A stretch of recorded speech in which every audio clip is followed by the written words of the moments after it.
Ang paniningil ng utang. Ang haba-haba na ng listahan mo eh. Magbayad ka na. Noon, door to door.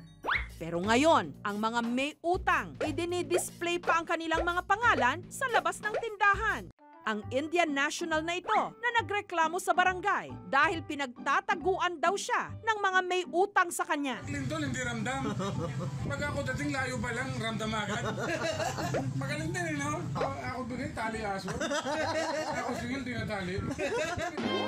Siya si Melvin, nagpapautang dito sa Santa Cruz sa Maynila. Ang customer ko yun, sayang magaling naman siya maghulog eh. Kaya lang, ewan ko, ba't ang nangyari doon? Sabi niya, kailangan ko buo siya kasi magbabayad daw ng tuition fee ng mga bata. Bibili niya ng mga libro, uniforme, 30,000. Eh, medyo malakas ang ulan, tapos maraming nakatapo mga langis sa kalsada, dyan sa underpass ng Quiapo. Tapos medyo nadulas nga ako dyan. Tawa ng Diyos, medyo galos lang ang inabot ko.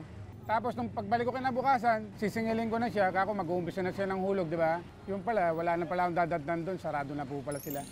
Yun nga lang, ang iba, pagdating ng singilan, missing in action. Charge po sa akin yun. Pag hindi ko na po siya masingil, eh, wala nang po magagawa. Pinapa sa Diyos ko na lang. Kaya nagreklamo na siya. Pag lindol, hindi ramdam.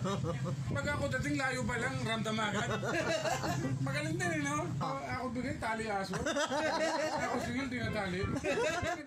Pero tuloy pa rin si Melvin sa kanyang lending business. Wala man ako ibang mga sideline, wala ako ibang business na pinapatakbo, kundi yan lang po talaga. Paninila araw-araw, kukolekta. Nandito ako sa palengke ng Galas. Sana magbayad kayo ng utang nyo ngayon. Ne, kumusta? Ay, wala tayong hulog. Bakit na naman? Wala eh. Batuman. Ako, ikaw pa naman ba naman ako rito, Neng? Te, magandang mago.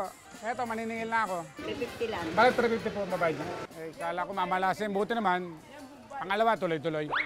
Dito naman sa Santa Maria, sa Bulacan, may notorious na mangungutang. Lahat ng kanyang kapitbahay hanggang sa kabilang barangay, nahiraman na raw ni Lola Lolita. Marami nang ang beses ako'y nasugod. Sinisingil nila ako. Eh talagang nagtungo na ako sa kanya. Nag-text na ako sa kanya na wala pa ako pambayad. Eh hindi siya nakinig, sinugod niya ako. Kaya lang, pasensyahan mo na. Ay, sinugod ako dito, nagkakakadak nga dyan eh. Ano lang utang ko doon, 500 lang. Nagamit niya yung pangalan ng asawa ko sa lending. Minsan, nadidelay yata ang bayad or nahuhuli sa oras. Lagi na lang gano'n, namumurhisyo na siya kasi nga utang ng utang. Pag may hulugin siya, utang ng utang.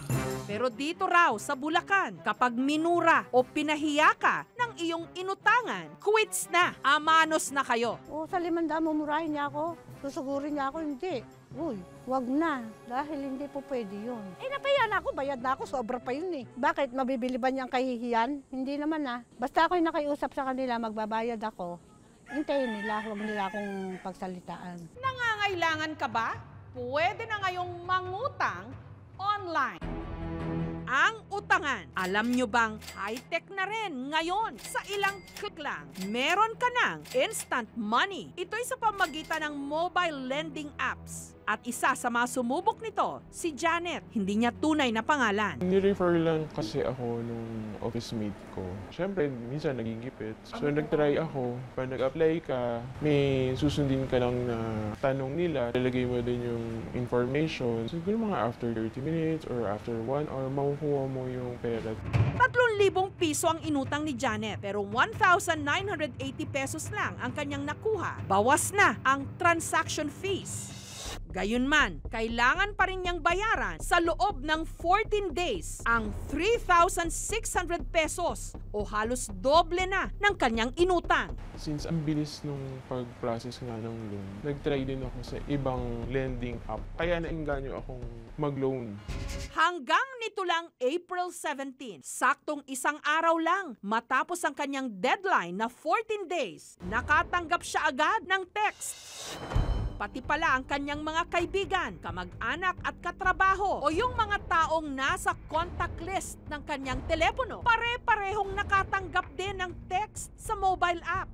Magandang araw, pakisabi siya yung kaibigan, kamag-anak. Nangako magbabayad, ngunit siya ay matagal na hindi nagbabayad ng pagkakautang sa aming kumpanya. At hindi nakapag-coordinate sa amin. Kung kakilala mo siya, pakisabi sa kanya, huwag siya magtago at iwasan ang pagkakautang sa amin.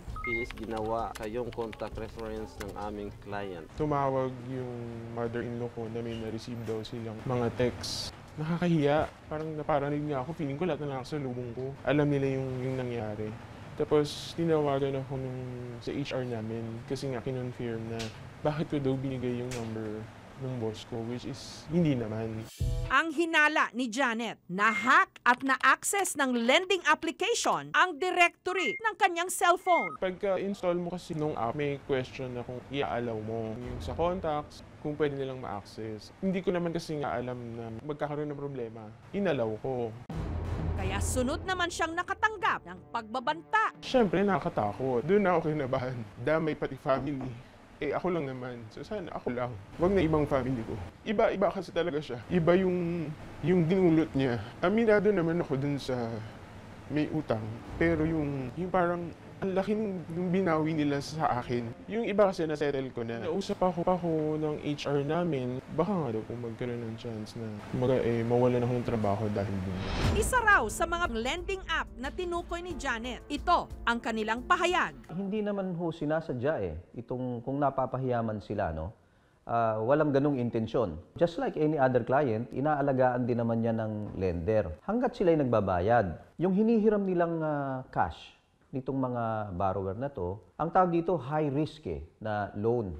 Ibinibigay ng voluntaryo or with express consent noong borrower kasi para tumuloy-tuloy yung mga sasagutin na prompt doon sa application. Meron mga naka-assign na magpapadala ng mga text messages. While may guidance yun, kung minsan, meron talagang tendency yung nagpapadala ng message na gumamit ng hindi magagandang salita. Itong Fast Cash, nag-adapt na siya ng template na uniform na ang ipapadala.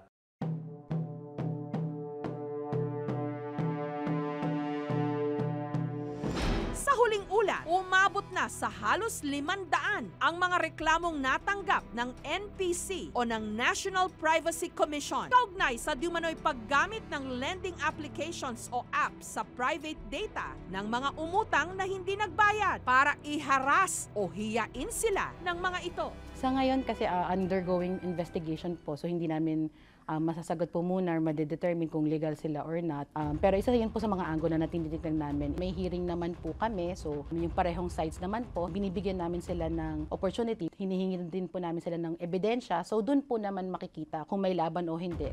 Meron tayong batas na nagko-cover sa mga borrowers. Tinatawag nating Lending Company Regulation Act. Ito yung batas na nag-authorize sa isang korporasyon upang sila ay mag-engage in the business of lending. Ang borrower, dapat humihiram sila sa mga lehitimong mga lending companies. Ito nakalakip din yan sa ating saligang batas na wala pong makukulong dahil lang po sa hindi pagbabayad ng utang. Unless kung meron ibang like estafa ang kinalabasan ng kanilang usapan, yun po ay isang posibleng krimen. Kailangan natin mag-assess muna sa sarili natin. Bakit tayo laging nangungutang? Sa pangungutang kasi meron naman tayong tinatawag na good debt and bad debt.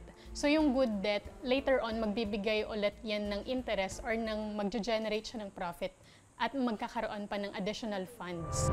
Magpapasukan na naman, petsa de peligro para sa marami. May mga pangangailangang dapat matustusan kahit sa patalim, kumakapit ang ilan. Pati online, tandaan lang, kapag may inutang, dapat bayaran. Sa mga nagpapautang naman, huwag naman masyadong mataas ang interes. At baka naman ang paniningil pwede pang madaan sa mabuting usapan. Pag lindol, hindi ramdam.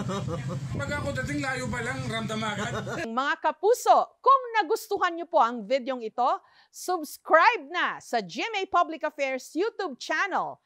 And don't forget to hit the bell button for our latest updates.